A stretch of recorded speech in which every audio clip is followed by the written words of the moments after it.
The artifact lay sealed for nearly 200 years inside a warped cedar chest, a chest dug up from the marsh behind a forgotten plantation not far from the slow, dark arms of the Stono River. The workers who found it said it exhaled salt and iron when they broke the lock, as though the air within had remembered blood. Inside were only 3 things: a rust-flaked machete, a length of black rosary, and a folded parchment bearing a name, Jemmy. One of the men who pried it open spat and muttered, "There, it's his box." He wouldn't touch it again. He knew the story whispered in that county's soil, that on one September morning in 1739, the enslaved man called Jemmy led 24 others on a march that left at least 25 settlers dead, their heads displayed upon mile markers along the King's Road. Nearly 3 centuries later, historians call it the Stono Rebellion. Yet, in the language of the locals, half-voiced over rum and candlelight, it was always spoken of as the Sunday of Heads. Why Jemmy did it, how a man beaten down by a system meant to erase his will became the terror whose name mothers whispered to frighten their children, that remained the unanswered question. The documents from that season were confiscated, rewritten, sanitized. The families of the dead sealed their archives, and every generation since has found some way to bury the box again. Tonight, we reopen it. Behind the official version lies the darker anatomy of that autumn, the soil that drank the blood, the churches that tolled while the gallows were built, and the one enslaved man whose ghost still bends the river reeds. Before we continue with the story of Jemmy and the morning Stono turned red, join our community of mystery lovers. Hit subscribe and tell us in the comments which state you're listening from. Your support helps us uncover more forgotten stories like this one. It begins amid the stretch of the Carolina Lowcountry, September of 1739, 2 decades before anyone dreamt of an American Revolution. The region along the Stono River trembled between wealth and rot. Planters grew indigo and rice, the twin currencies of empire, sustained by the forced labor of thousands kidnapped from West Africa. The air hung damp, full of the drone of insects and the choking perfume of rotweed. Even by daylight, shadows seemed to pool unnaturally low across the flatlands. Charlestown, soon to be Charleston, was already a thriving port bursting with contradiction. Ships from London offloaded furniture polished with mahogany stolen from the Caribbean. In the same harbor, vessels like the Randolph or the Hare unloaded shackled Africans, many speaking the same Congo dialects as Jemmy would have spoken. Sundays were meant for church bells and the strict rhythm of Anglican order, planters in powdered wigs, sermons dense with obedience. But outside those whitewashed sanctuaries, a parallel world pulsed, the quarters of the enslaved, where drums beat at night against colonial laws that forbade them. The colony had just survived an outbreak of smallpox, a sickness that hollowed both black and white settlements. Bandits roamed the pine forests. Spanish Florida whispered promises of freedom to any slave who could reach its forts.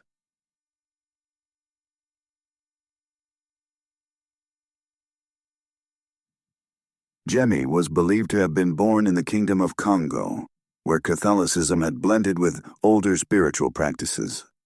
The fusion produced men who could cross themselves with one hand and conjure spirits with the other. Charleston's clergy feared those men most, because they carried both the cross and the memory of freedom. Jemmy's stature was said to be imposing, tall, broad-shouldered, moving with the discipline of one who had once borne military training in Africa.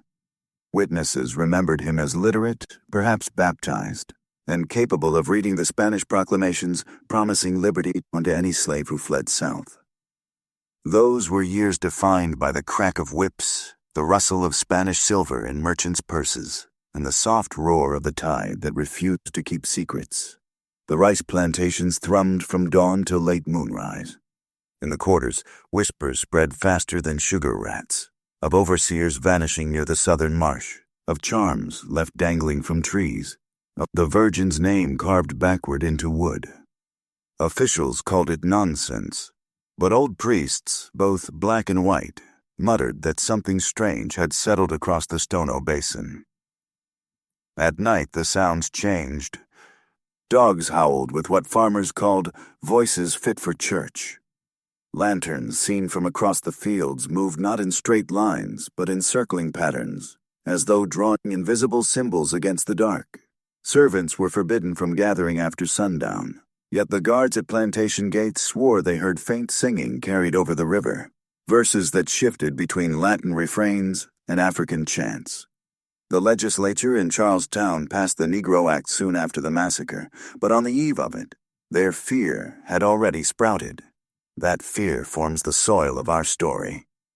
The Stono country was a patchwork of contradictions, fat harvests and famished humanity, lawful Christians and quiet sinners, river fog that seemed to remember every misdeed, and, at its heart, the unthinkable act that made Jemmy both monster and martyr. The official reports would later insist the uprising began at Hutchinson's store near the Stono Bridge, where the rebels seized weapons and struck down the merchants. Yet those reports never mentioned that the store's owner, Thomas Hutchinson, had once imported his timber through a slaver's ship that lost 40 souls to drowning. Nor do they mention that his wife refused to sleep on the last night of her life, because, as she wrote in her journal, there was singing again by the river, though all the slaves were accounted for. That journal survived the fire that consumed their house. The box found centuries later bore scorch marks of its own. There were no coincidences left. Within this tension of empire, rice fields glimmering like false gold under a dying moon, Jemmy's legend took breath. A man bought, beaten, taught to kneel, who somehow rose not only to strike back, but to haunt those who believed themselves unhauntable. His story is not a clean one. It is blood in the baptismal font. It is scripture rewritten by the enslaved hand. Somewhere between faith and fury, Jemmy's rebellion begins to stir. He is hard to see clearly at first, because every account draws him differently. To the militia who chased him down along the Edisto, Jemmy was a towering brute, eyes lit with something they refused to name. To the enslaved who whispered about him in the months after the rebellion, he was the soldier, the one who remembered freedom like a religion. The truth rests somewhere between the two, blurred by the pulse of that September morning. They said Jemmy stood half a head taller than most men, muscles shaped by years of grinding rice, his shoulders broad as the yokes he'd carried. His face bore scars, not from violence, but the ritual lines of his Congo heritage, faint ridges along his temples, as though he'd been carved by the same blade he would one day use. His hands never seemed to rest. When others bowed their heads, he'd trace invisible sigils into the packed dirt, murmuring words that sounded like prayer, though none of the overseers recognized the language. In the evenings, he often lingered near the riverbank, staring south toward Florida, where freedom supposedly waited behind Spanish walls. Those who worked beside him remembered that he could read. Rare, dangerous knowledge for a slave. He held paper once, an old woman named Abena recalled in a plantation interrogation. Letter from a priest, stamped red. He'd smile when he read it, then burn it under the moon. Jemmy, she told the captain who questioned her, no born to bow. The captain scoffed, scratching in his ledger. He was bought to bow, woman. She looked past him and whispered, but somebody forget tell his soul. Jemmy's rage wasn't sudden. It fermented. The masters claimed he'd been treated well, but kindness in bondage is still a cage with paint. His owner, a merchant named Robert Bathurst, had once called him clever as any clerk from London, though he said it with the unease reserved for those who suspect intellect where they prefer obedience. There were nights Bathurst's wife swore she heard low chanting from the quarters, the rhythm matching the rising wind. She begged him to forbid their slaves from gathering. He laughed. If they're praying, God help 'em, they'll need it. The night before it all began, neighbors claimed to see ghost fires across the marsh, blue lights drifting above the water, too high for lightning, too still for lanterns. Among the white settlers later found dead was Thomas Hutchinson, owner of the store where the rebellion began. He was a practical man. Middle-aged, balding, with the prosperous plumpness that rice wealth confers. People called him steady, which in that colony meant he almost never questioned the order of things. His journal, recovered in fragments, betrays that steadiness. Pages smell of tar and tobacco. Between the lists of molasses and gunpowder prices sit nervous entries. September 1st, strange music by night. Sounds of bells or drums far off. September 3rd. Another man lost near the bridge. They say his horse returned. No rider. Eyes rolled white. September 5th. Mary will not sleep. She says she dreamed of heads upon posts. His wife Mary wrote in a different hand, tiny letters pressed hard into the paper. He thinks I am fevered, but I saw flickering through the trees last night, figures walking in pairs, and a man tall as death himself carrying a cross upside down. When neighbors read it after the massacre, they whispered that she might have seen Jemmy, or perhaps what possessed him. Thomas, like many planters, adored ritual. Sunday wines, evening psalms, obedience recited like clockwork. Yet even he felt the world loosening around him that year, weather and faith and the line between servant and shadow growing thin. On the morning of the uprising, he was polishing his musket for Sunday inspection, humming Psalm 51. His store boy, a 16-year-old enslaved youth named Cato, asked softly, "Master, you going to church today or stay by the road?" Thomas smiled. The Lord's house first, then profit. The prophecy lay in that sentence, though neither man heard it. Cato deserves mention too, because he stood between worlds, the plantation child too young to forget freedom's stories, too old to believe them harmless. He was quick with numbers, fluent in the barter tongue of traders, yet still carried the amulets his mother stitched from palm fiber and bone. When Jemmy came whispering the plan, a march on the Sabbath, the seizing of powder, the promise of liberty under the Spanish flag, it was Cato who hesitated longest. "What if they kill us all?" he'd asked, voice trembling beneath the thrum of cicadas. Jemmy looked at him with weary calm. "They already have, small brother. Just slow." There was no reply after that. The next morning, Cato would be among the first to swing a blade. Another player in the shadows was Father Peter Durant, the Anglican curate from Charlestown assigned to minister the scattered plantations west of the city. Slender, sickly, plagued by migraines, he arrived in the region believing he could save souls through diligence. Within months, the endless funerals of whipped slaves and fevered children cracked him. His letters to the bishop grew more desperate, filled with pleas for mercy and portents. There is unrest in the Negro quarters, and I hear talk of heathen sacraments continued under guise of Christian feast. The very air here feels fevered, as if God himself has withdrawn his gaze. On the morning of September 9th, he was to deliver a sermon titled, "On the Virtues of Obedience." He never finished it. Survivors later claimed Durant rode into the smoke of burning farmsteads, prayer book clutched tight, muttering Latin between sobs. Jemmy's men spared him. Some say they mocked him instead. "Preach now, Father," one rebel jeered, "and tell God who truly sins." Durant never spoke again publicly about what he saw. When questioned months later, he stared at the candle before him and murmured, "They were singing in Latin. His Latin was perfect."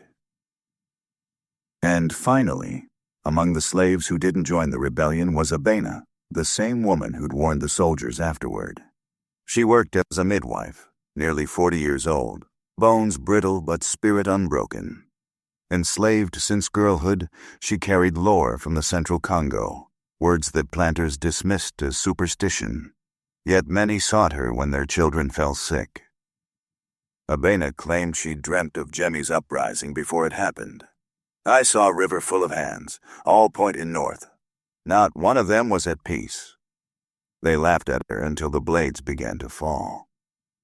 When soldiers interrogated her after the bloodshed, she said only this: He not mad. Spirit choose him. You white men see devil, but in my tongue we call that ancestor. He just answer old prayer. The captain struck her for blasphemy, but the mark on his hand, the burn welt shaped like a cross, never healed. Each of these people, Jemmy, Thomas, Cato, Father Durant, and Abena, stood a few miles apart that morning, yet their paths were already entwined. Their voices echo through the surviving records like half-erased hymns. The oppressor, the believer, the child, the prophet, and the avenger. On that quiet Sunday, the bells of St. Philip's began to toll.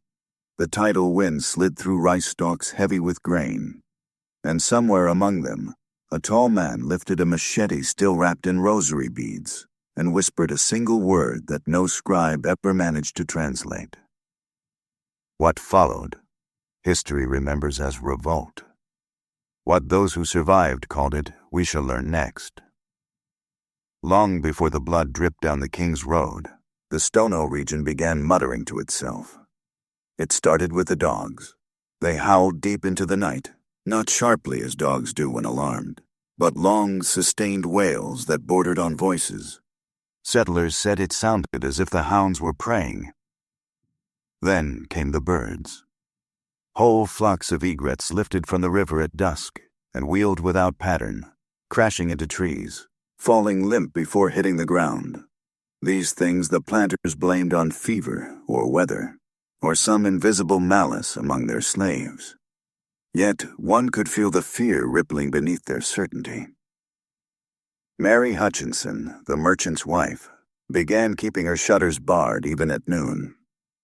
"It is too quiet in the rice," she told her friend Lydia by letter. "The workers move like ghosts, not men. They watch me from the fields in silence, and when I turn away, I feel them smiling behind me." She begged her husband to carry a pistol into the store. He told her not to worry. Sabbath would wash all evil from their thoughts.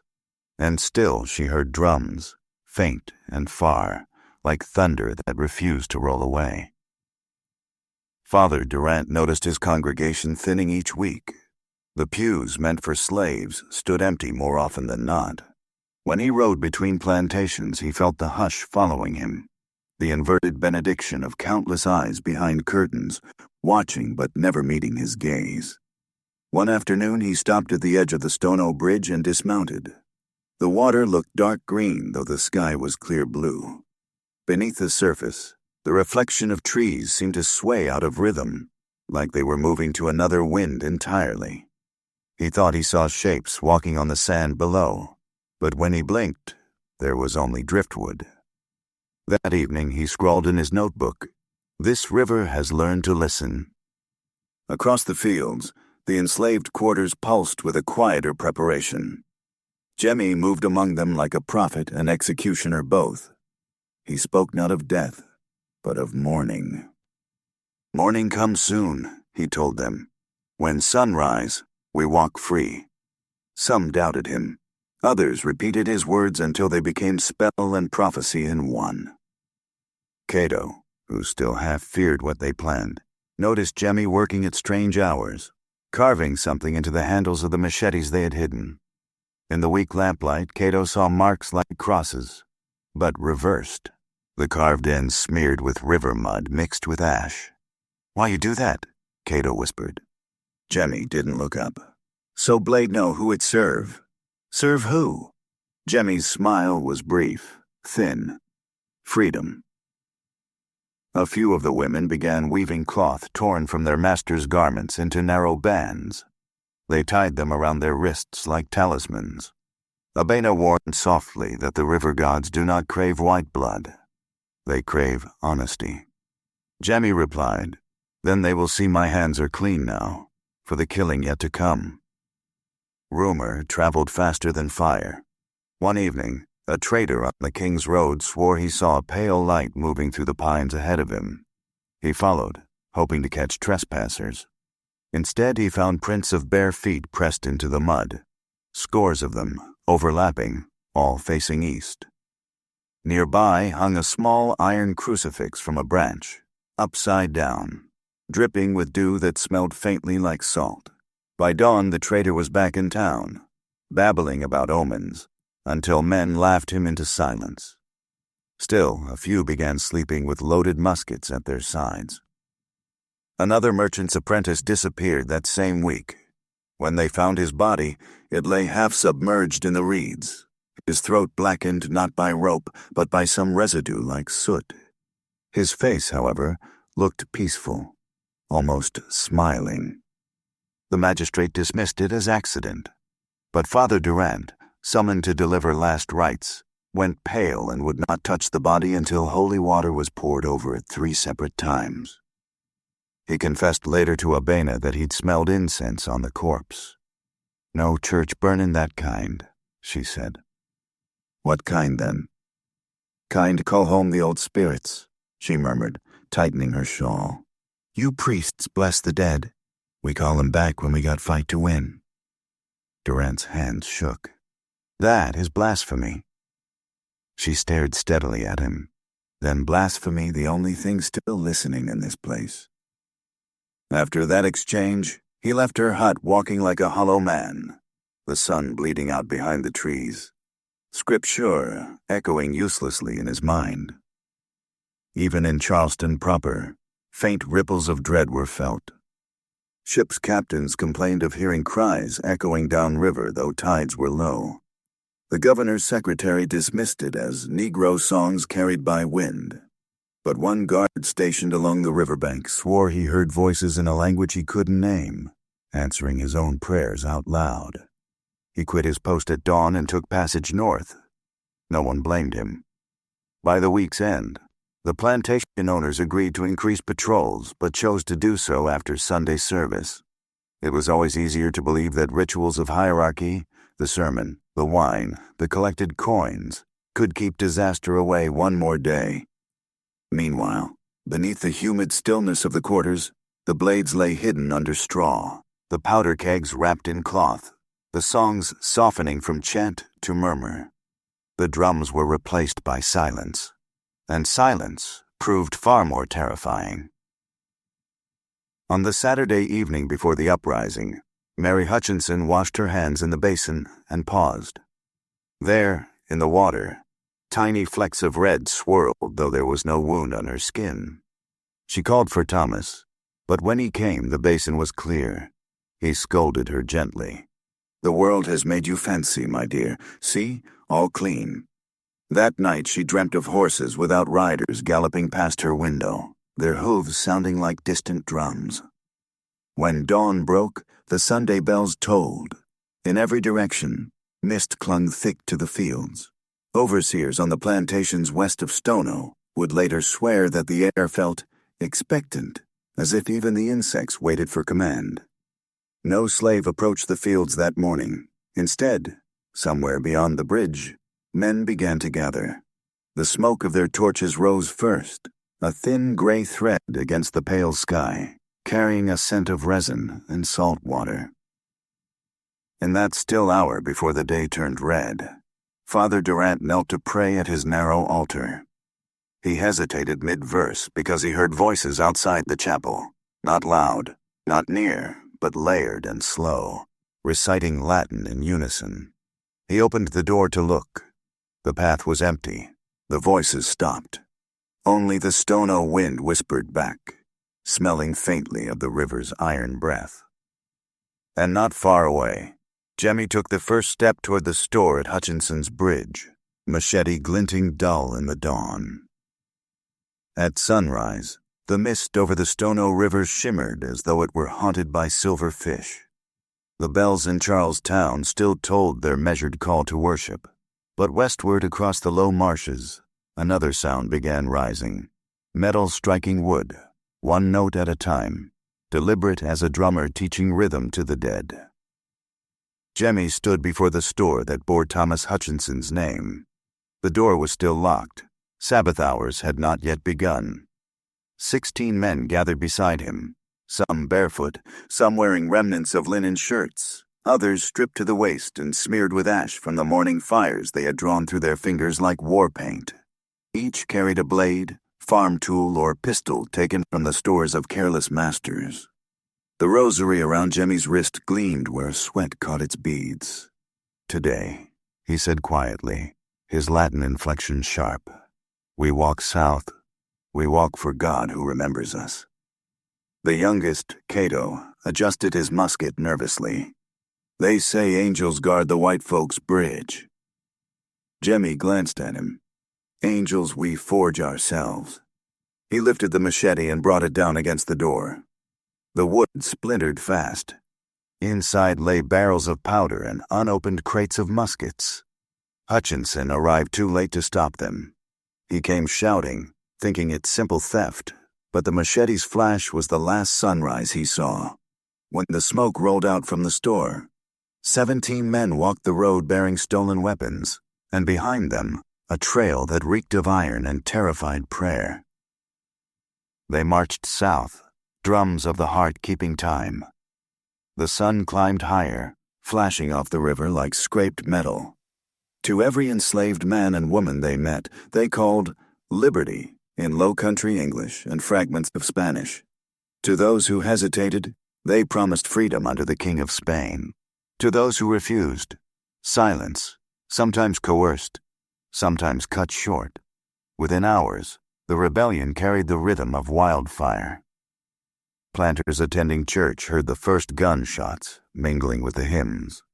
A horse galloped into St. Philip's yard, foam-covered, riderless.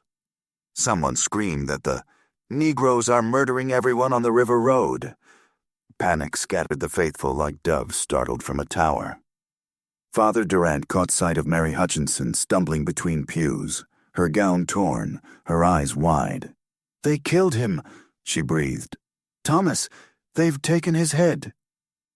Quiet fell over the church as the curate crossed himself. "Gather whoever can ride," he ordered. "Bar the vestry. Lock the quarter gate." Out on the King's Road, smoke pillars knotted the pale sky. Bodies swung from signposts, settlers, militia, even merchants unfortunate enough to stand en route. Yet the rebels spared certain plantations, pausing to rest beneath cypress trees, offering prayers over captured powder before moving again. Eyewitnesses who survived later said it was not frenzy but ceremony. Every fallen master received a brief chant in the Congo tongue before the rebels moved on. By the time Militia Captain John Gibbs assembled his riders, 30 miles of countryside trembled. He had only 30 well-armed men and twice as many terrified youths to confront twice their own number. "They'll scatter soon enough," Gibbs told his lieutenant, though sweat darkened his collar. No mob stays one mind. But he had read neither scripture nor history closely enough to recognize that some uprisings are less crowds than sacraments. In Charlestown's taverns that afternoon, rumor swung like a pendulum between disbelief and dread. Some claimed Spanish ships had landed, others whispered witchcraft. One loyalist merchant declared, "It's the Pope's work, imported Africans bred by the Jesuits." A drunken planter replied, "If they find us all headless, will you still blame Rome?" News spread faster than the truth. By dusk, anyone with property beyond the city's palisade packed wagons. Women and children hid within church cellars, smelling of candle fat in fear. Every dog that barked could trigger trembling hands on muskets. Father Durant tried to write another letter to the bishop, but his pen splattered ink where his fingers shook. He tore the page and muttered aloud, "My flock has become wolves. My wolves, confessors." He lifted his eyes. Smoke from the west blurred the skyline, heavier by the hour. As for Jemmy's band, the march began to turn inward. Each plantation they passed left them richer in weapons but poorer in mercy. They found wine, friends, converts, and omens. Near one burned house, a child's doll hung nailed to a door, headless but staring still through painted eyes. One rebel crossed himself and whispered, "Sign of madness." Jemmy silenced him. "No madness. Message. They afraid." Cato walked beside him, watching the older man's face harden with every step. "We done enough," Cato ventured when the sherbet light of evening turned everything crimson. "Enough?" Jemmy turned to him slowly. When the world bows. Cato lowered his gun. Freedom not live in heads on road.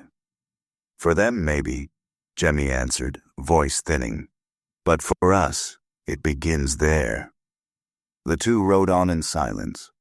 A rough wind lifted the ash from their path, curling it like the incense of churches far removed from mercy.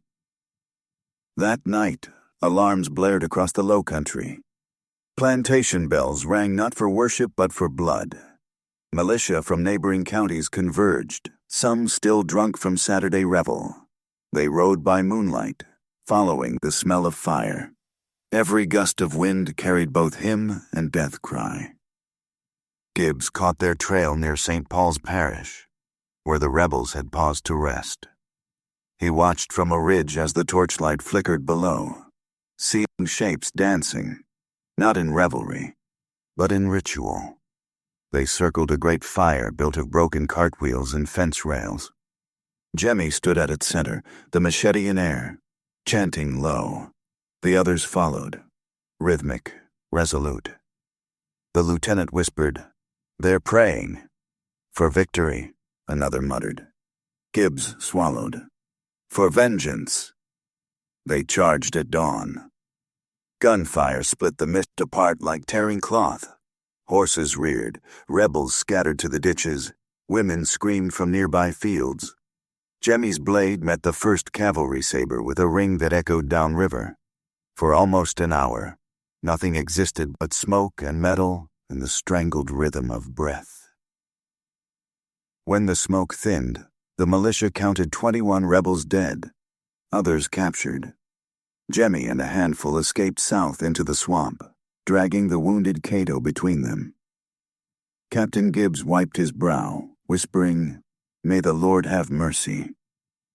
Father Durant, who had followed behind with the wounded, answered softly, "He won't. We've already used it all." By the time the sun set again, short peace returned, but peace in name only. Exhumations began. The dead planters lay arranged behind what survived of Hutchinson's store. Each corpse unburied carried a coin pressed into its mouth, an African funerary rite that none of the Englishmen recognized. This small mystery lent their fear new theology. The governor declared martial law, ordering garrisons to patrol every road south of the city. Yet at night, soldiers camped by the river claimed to hear footfalls beyond the reed beds and voices whispering Latin prayers that ended not in amen, but in laughter. A reporter from the Charlestown Gazette visited the site 3 days after the first uprising and described the air as unnaturally sweet, as though honey mixed with blood. He fainted midway through his account. His notes ended with a single line jagged by his own hand. They sang while dying. What none of them could yet admit was the terror of the unfinished. Jemmy's body had not been found. By the next Sabbath, fear had tightened the colony in its fist. No man walked the roads without a gun at his back. No woman dared light candles near an open window. In whispers, they said Stono was cursed, the dead unburied, prayers unanswered, and somewhere in the swamps a voice calling out a saint's name backward. Tomorrow the trials would begin, and the hunt would close in on the man who had stolen the Sabbath for himself. Yet, within that hunt, something older than politics began to stir. What do you think? Guilty souls cursed by God, or victims of madness birthed from bondage? Tell us below. Your theories matter here. The militia found clues along the swamp's edge. Boot prints, half filled with rainwater, charred twigs from torches extinguished in haste, and once, a rosary bead pressed into the mud like an eye. That bead turned up on Captain Gibbs's desk later, though no man admitted to carrying it there. The captain locked it in his drawer and ordered scouts to comb the cypress flats south toward the Edisto. He refused to say aloud what he felt whenever the bead rolled against the wood. A faint warmth, rhythmic, like a tiny heart still beating. Rain began the next morning, slicing the heat, flooding the marsh roads into ribbons of mirrors. The smell of rot grew intimate. Wet wood, churned earth, the faint copper of blood gone old. Locals called the storm a blessing, believing it would wash away whatever curse hung over the river country. Yet the rain only blurred the line between things living and dead. Abena remained at a nearby plantation, bound by rope and suspicion. The soldiers who arrested her feared her more than they admitted. Word had spread that she could curse a soldier into madness merely by whispering his name. When Father Durant came to question her, he kept a Bible open between them like a shield. She was silent for a long while, watching the drops fall from the hut's eaves. "You walk with fear on you," she said finally. "I walk with the Lord," Durant answered too quickly. She smiled faintly, then asked him why he let the chain be forged in the first place. Durant set his mouth in a grim line. "We are all tested." "No," she said, leaning forward so her eyes caught a flash of light. "Some of us used for the test, some do the testing." The priest left shaking, convinced he had spoken with the devil's emissary. Yet later that night he dreamed of the rosary bead rolling on his pillow, gleaming wet as if just retrieved from the Stono mud. Meanwhile, Jemmy's trail turned spectral. One scout swore he saw the man climbing a cypress tree 5 feet thick, then vanish between its folds. Another reported hearing soft singing in Spanish, answered by drumbeats beneath the water itself. By the week's end, superstition mingled with duty until both soldiers and settlers walked with haunted eyes. Captain Gibbs insisted on order. "No ghost kills a man," he snapped. "Find flesh and bone, not specters." Yet even he began to dread sunset patrols. Their torches cast shapes that seemed to move wrong, dragging slower than the bodies that carried them.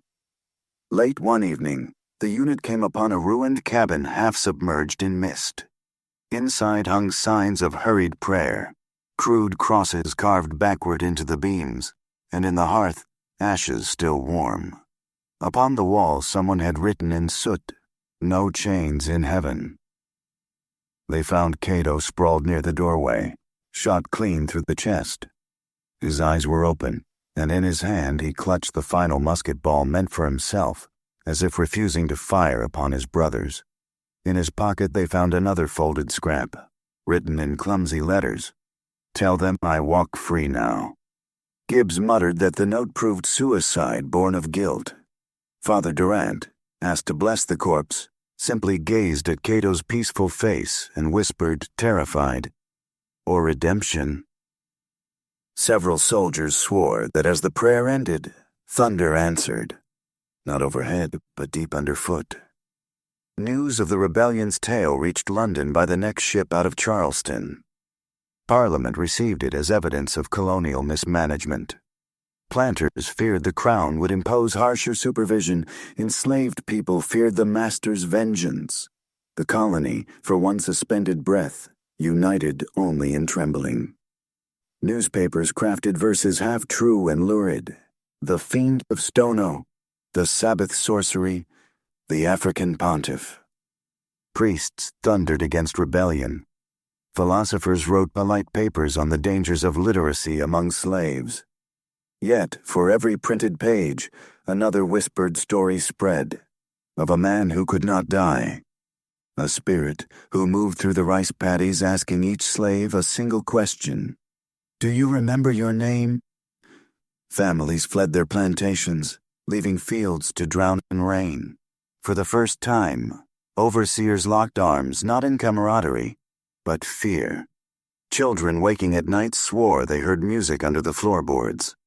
And every week, another traveler vanished along the southern road, found later kneeling in mud, throat cut clean, hands folded piously over the chest. The governor, desperate to end the panic, announced public trials for those captured alive. Gibbetings would follow, executions made spectacle, meant to shame the rest into obedience. The first took place beside the ruins of Hutchinson's store, under skies the color of pewter. Rain spattered the crowd. The accused, a dozen men, stood bound to posts. Among them, One called Pemba chanted softly. Even beaten and half-starved, he sang in harmony with the thunder. Officials demanded he beg forgiveness. He looked at Father Durant, smiled faintly, and said in rough English, "You baptize me now?" Durant hesitated, gaze flicking to the governor. "Your repentance must be true." Pemba laughed, showing teeth pink with blood. "Repent? I already rise with my brothers." The hangman pulled the lever before Durant could answer. The priest fell back from the gallows as if struck invisible. For days after, he kept hearing the same phrase, "I already rise," whenever the wind rattled his chapel shutters. But the terror would not stop with the hangings. The very night after the executions, guards posted near the gallows found the ropes cut clean and the bodies gone. Only the posts remained, each wrapped around its base with stalks of wild rice as though planted there. The rain had stopped. The ground steamed. One guard vomited from fear. The captain ordered silence and swore to burn the posts at dawn. Yet, by morning, both posts and guards had vanished. Official reports later called it vandalism by miscreants. Unofficially, people began abandoning churches for fear that the ghosts of Stono prayed louder than any preacher. Durant's sermons emptied completely. He spent more time on horseback than at the pulpit, riding to the edges of the marsh where the rebellion began. One night he confessed in his diary, "I think perhaps they were touched by something neither holy nor hellish, only ancient, older than our pity." Planter society divided itself in two. The righteous who claimed divine wrath had been appeased, and the haunted who swore it had only just begun. The righteous built higher fences. The haunted built altars. In one such house, Mary Hutchinson burned candles every night for her husband's soul. Months had passed, yet she still heard footsteps pacing under her window at the hour of his death. She called Father Durant for comfort. When he arrived, she was seated before the hearth muttering Hail Marys. He touched her shoulder gently. "Mrs. Hutchinson, peace, he rests now." "No," she whispered, not looking up. "He doesn't. Sometimes I think it isn't him at all out there." Durant frowned. "What do you see?" She turned then, eyes glassy, voice low. "A man with a rosary. He smiles, and I can't tell if he offers mercy or mockery. His eyes shine wet, like rain on iron." The priest fled before the candle finished burning. Weeks later, when patrols finally found a body they claimed to be Jemmy's, torn by swamp beasts, half sunken in ooze, no one dared touch it barehanded. The corpse looked oddly preserved, skin drawn tight, eyes open. A rosary coiled still around its wrist. Captain Gibbs made the sign of the cross and ordered it burned. As the flames took hold, the stretched face seemed to smile, teeth gleaming through the smoke. And yet, within a month of that funeral pyre, men swore they saw him again walking the Stono Bridge at dusk. Even Gibbs, hard soldier that he was, awoke once from sleep certain he heard Jemmy whispering behind the door, "We walk still, Captain. We walk south." He barricaded the door and never slept near the river again. Beyond that, history turns to fragments, trial transcripts, censored letters, diaries half burned. Enough remains to prove that the rebellion was crushed. Nothing proves that it ended. By winter's turn, the Low Country had become a graveyard of rumor. Stono's uprising was supposed to be history now, a name muttered only in court records and sermons. Yet any traveler could feel that the land hadn't exhaled. The cane fields grew strangely lush, where blood had soaked the soil, rice shoots so tall they bent under their own green weight. The colonists called it Black Blessing, a harvest too abundant, too quick, born of cursed fertility.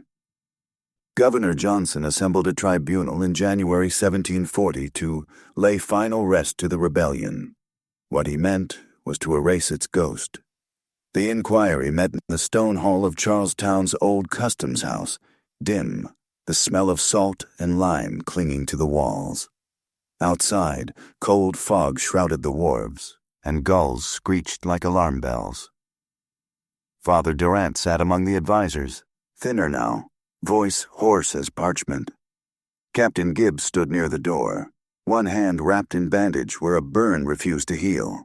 And at the chamber's center lay the evidence chest, warped from damp, the same chest unearthed centuries later, its lid pried back to reveal the machete, the rosary, and a scrap of parchment with Jemmy's name scrawled across it in faint brown ink. The governor rapped his knuckles sharply. "Father Durant, you claim these objects carry unholy influence. Do you mean witchcraft?" Durant's lips twitched. "I mean will, Excellency. Not of one man, of many." "How so?" "The words they prayed blended heathen and holy. Hell and heaven together make a door if you knock long enough." A murmur rolled through the tribunal. Gibbs shifted uneasily. "With respect, sir, it was rebellion, not sorcery. Flesh and powder, not spells." Durant turned slowly. "Captain, you saw what I did. The bodies we hanged disappeared. The field still sings at night. That's fog and memory. Then why does the fog speak Latin?" Silence. The governor dismissed the priest with a frown, but none met his eyes as he left. That evening, Durant walked to the edge of the Stono Bridge, the same road where Jemmy's first fire burned. The wind pressed the tall rice reeds flat, as if something huge had passed over them unseen. He knelt and touched the ground. The soil pulsed warm under his fingers. No embers, yet heat. A whisper ran through the reeds like exhaled breath. "Credo, I believe." He stumbled back, drew his crucifix, and in that same instant thought he saw shapes on the opposite bank.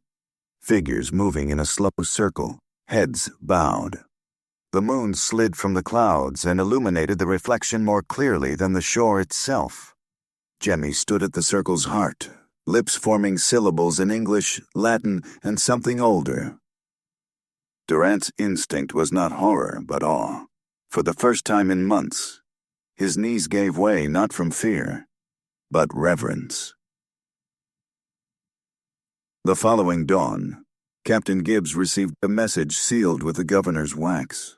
Summon the priest to testify tomorrow regarding manifestations in St. Paul's Parish. Too late.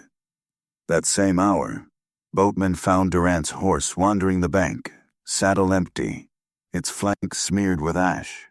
On a nearby post, someone had carved 3 words in perfect script: "Freedom is covenant." The clergy interpreted the phrase as blasphemy. Yet among the enslaved, it spread like new gospel. Elderly women repeated it under their breath while grinding grain. Men tied knots in rope 3 times, whispering it before labor. Jemmy's ghost became both threat and talisman, a name you feared, but invoked nonetheless. Even migrants passing through the parish reported uncanny peace crossing the infamous bridge. "It's as though the air rests lighter there," one sailor wrote in a letter home. Then, 2 days later, he and his ship disappeared in fair weather. The governor, desperate to choke the myth, ordered Durant's house burned along with all records of the inquiry. But officials tasked with the fire swore the pages wouldn't catch. Flames veered aside as if blown by unseen breath. Only after they scattered salt across the floor did the parchment blacken and crumble. Weeks later, the char patterns on the stone resembled the outline of a man, arms uplifted. Here the record splits between confession, vision, and folklore.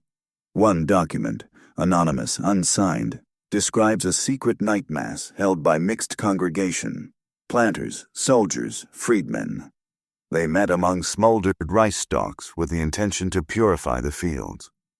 The witness, likely a surviving guard, wrote, "They laid the machete across black cloth before the priest. Its blade glowed faint, though no fire burned nearby. He began the creed, and those gathered answered each line not with amen, but with freedom.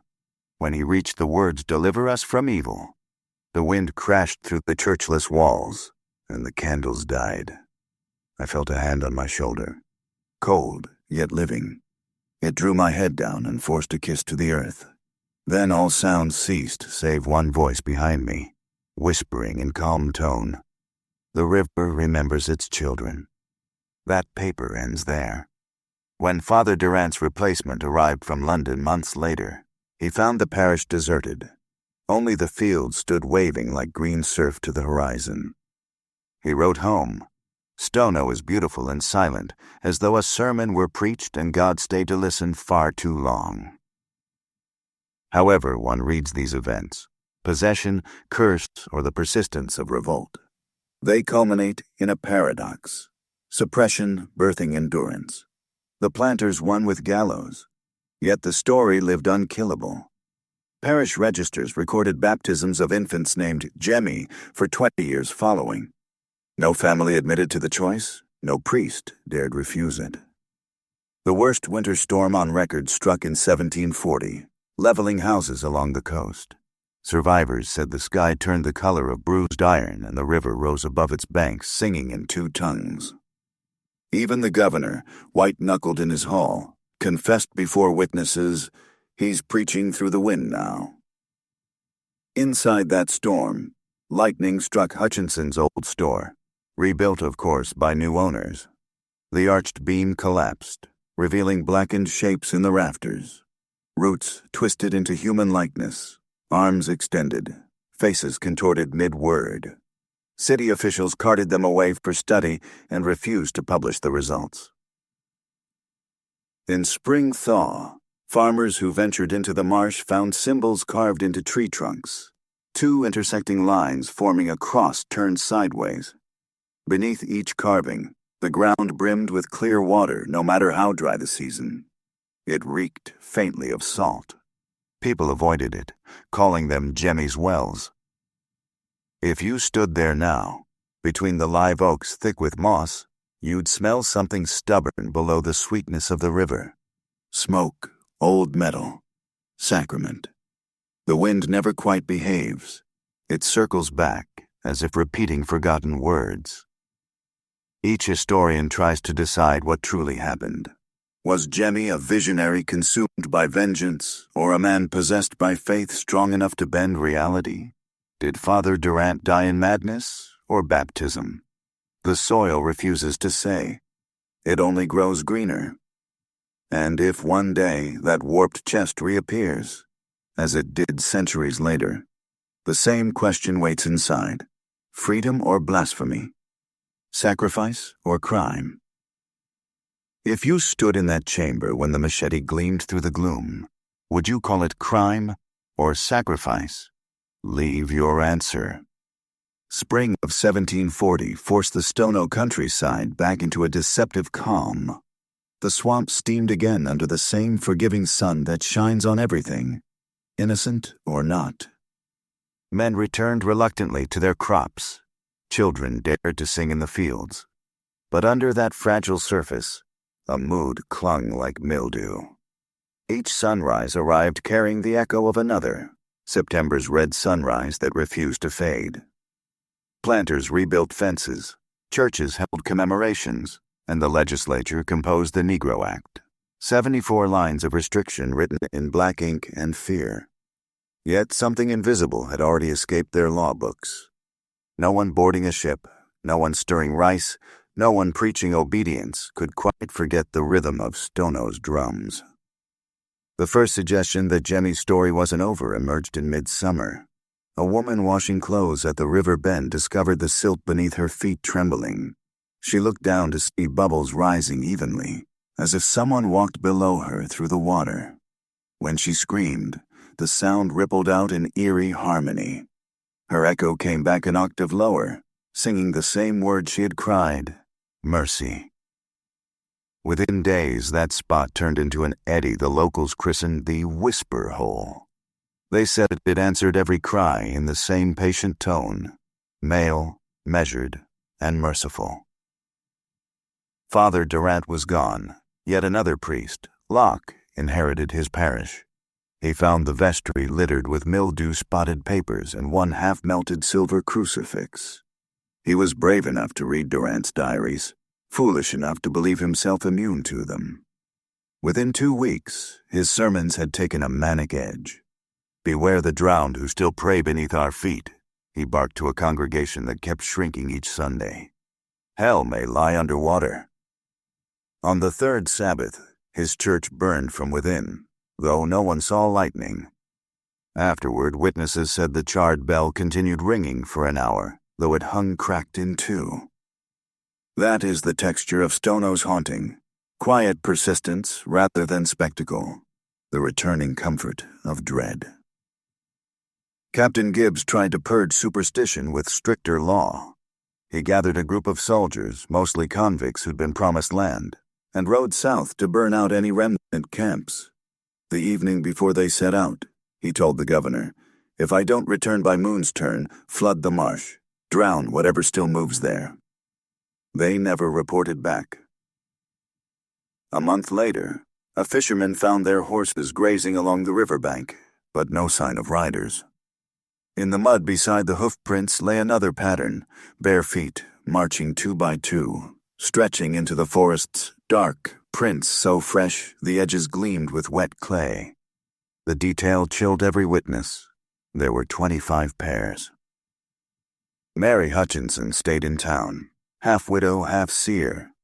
The governor paid her to attend public functions, proof that God had spared one righteous household. Each night she walked the balcony of her rented house and whispered the rosary. One autumn evening the beads slipped, fell, and vanished between floorboards. She felt certain someone below had caught them. The next morning, she found the strands returned neatly upon her bedside table, the cross reversed. She locked her doors thereafter, but servants heard murmuring from her chamber, 2 voices, one pleading, one calm and deep like the river. Months later she collapsed mid-mass, eyes open but pupils white, whispering, "He forgave me in the wrong language." The official record marks it as stroke. The surviving maid wrote privately that Mary's hair smelled of salt and smoke when she died. By September, the 1st anniversary of the massacre, the colony staged a day of cleansing. Clergy led processions down the King's Road, scattering consecrated ash. The crowd sang psalms accompanied by military drums, eager to drown out memory with piety. But the psalms faltered where the old store once stood. Every voice began to stutter, rhythm colliding with something beneath, the echo of those same African war chants the planters thought silenced forever. And then the sky, clear seconds before, cracked with thunder so violent it seemed to come from the soil itself. The air filled with a coppery smell.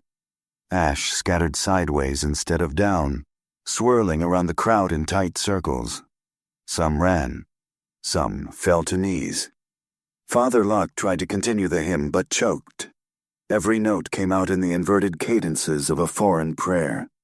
One witness swore the drums changed beat to match, unbidden by drummers' hands. When the storm broke and people fled, they left behind the new banner crafted for the procession, a white linen sheet painted with a single word, Covenant. It was soaked through with muddy water that smelled unmistakably of the Stono. That night, lightning burned through Hutchinson's old orchard. Trees split and bled sap that glowed faint blue for hours. From that orchard center, faint chanting drifted across the marsh. A few armed men rode to investigate, lanterns trembling. They returned only at dawn, pale, mute, uniforms damp with river water, though none remembered crossing it. One dropped something onto the governor's desk, a single machete blade, cleaned and shining as if newly forged. Upon its base shimmered etched words in Latin, Libertas Deo. The inscription soon vanished. When daylight touched it, the metal dulled. The machete was locked away in a military chest and never displayed again. For decades afterward, superstitions kept settlers from building near that river. Every generation of soldiers stationed there reported the same dreams, marching at dawn beside dark-skinned men, hearing a voice whisper in rhythm with their own pulse, We walk south. And every time the wind blows across the rice, it carries that noise, soft metallic swish, like a blade drawn halfway and sheathed again. Centuries later, historians uncovered fragments of the tribunal's records during renovation of the customs house. Pages fused by damp separated to reveal unexpected handwriting, not Durant's nor any clerk's. One heading read, in elegant script, "A covenant of fire was taken. The free shall march beneath both crosses." The hand was steady, the ink brown as dried blood. It was signed simply, J. Experts insisted the document postdated the rebellion by decades, perhaps a forgery. Yet one archivist swore he felt moisture on the paper's edge, as if it had just been written. When stored overnight, the page's margins sprouted faint outlines of salt grains. He resigned the next morning, claiming, "History is still writing itself out there." Standing on the Stono Bridge today, you can still smell iron on certain mornings after rain. The reeds sway with unusual rhythm, as though a silent cadence passes through them.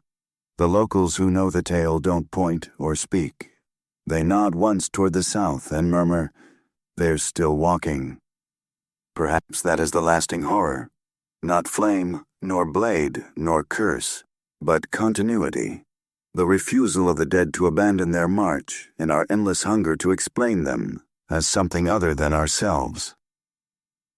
Charleston printed salvation in ink and blood.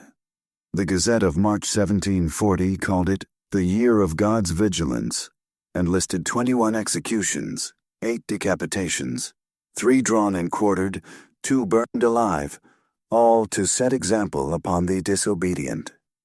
The writer neglected to mention the silence that followed. The rice fields lay half empty. Overseers rode out armed even to weddings. Planters claimed triumph in public but confessed dread in letters. One of them wrote to a London cousin, "It is the weirdest peace imaginable, ache instead of quiet." Economic ruin crept slow as tide. Export trade dropped by a third. Hogsheads of rice spoiled on idle docks because no one dared walk the outer roads. Masters borrowed against their fear. Bankers called it risk premium for the soul. The Negro Act of 1740 codified that dread into law. No enslaved person could assemble, learn to read, grow his own food, earn money, or speak loudly in public. Punishment for rebellious intention included mutilation. It was the first law in Carolina to define human silence as safety. Father Locke, preaching before legislators, thundered that obedience was heaven's currency. Yet when lightning cracked outside, he faltered and whispered the benediction from his old page, word for word the same as Jemmy's chant. Congregants claimed not to hear, but they did. Everyone did. News of the uprising crossed the Atlantic and trembled drawing rooms in Bristol, London, Lisbon. The Gentleman's Magazine carried a single paragraph, unnamed author. "We hear certain Africans in ye province of Carolina rose up with pious fury, cutting throats under pretense of liberty. When they were suppressed, strange lights were said to burn upon the river for many nights." A year later, Spanish Florida quietly abolished import taxes on escaped slaves, turning rumor into weapon. The empire's borders hardened. The myth of the Free South flamed brighter because of the blood spilled in Carolina. In Havana, prints circulated celebrating Saint Diego de Stono, a dark figure carrying a sword and rosary. Jemmy's image had crossed into litany. Even in Charleston, some whispered his name during childbirth or fever, tiny invocations mistaken for coughs. Jemmy, Jemmy, a plea not for vengeance, but courage. By mid-century, the planters convened scholars to remove superstition from the record. They rewrote testimonies, expunged any mention of Latin prayers or vanished corpses. The official history shrank to 3 paragraphs of rebellion, neatly contained, but the memory refused obedience. Families across the Rice Coast kept private journals contradicting their own public statements. Time sealed their cowardice in archives. One merchant's heir opened his father's diary in 1765 and found a pressed leaf glued above the entry for Sunday of Heads. The leaf was black, not painted, naturally turned. Beside it, in wavering ink, "The soil has forgiven none of us." Later generations moved inland, chasing higher, drier ground. But the marsh stayed alive, whispering through folklore.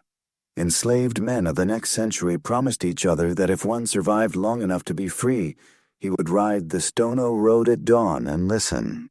Freedom, in their telling, always began with a sound, the same word Jemmy had cried when steel first broke door.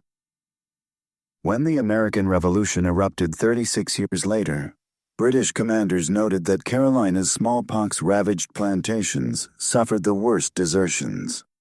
Hundreds of enslaved men defected to royal lines seeking liberty under Britain's black regiments. In one officer's report appears a strange footnote.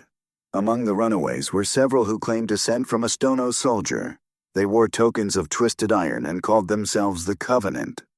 Thus, rebellion became inheritance. Each new tremor in history, Haitian uprisings, black soldiers fighting at Savannah, rebels at Denmark Vesey's trial a century later, carried an echo of Jemmy's cadence. Colonial juries may have thought they buried a man. What they buried was a pattern. Even the language of law bore marks of him. Scholars analyzing petitions from freedmen decades onward found phrases hauntingly parallel to that tribunal carving. "Freedom is covenant." Written by men who could not read Latin, still they reproduced his grammar of defiance. Charleston itself changed tone. The grand houses leaned toward decay, their stucco cracked into veins that let salt creep. The marsh smells never left, and late-night guards confessed that when fog rolled from the river, all the city's gas lamps hissed lower at once. Whether memory or meteorology, no one wanted to test it. Tourists, centuries later, stand where Hutchinson's store stood, taking photographs above foundations still black with char. Few notice the fine hummock of reeds nearby, darker, glossier, and always moving out of rhythm with the rest. Locals say it's wind.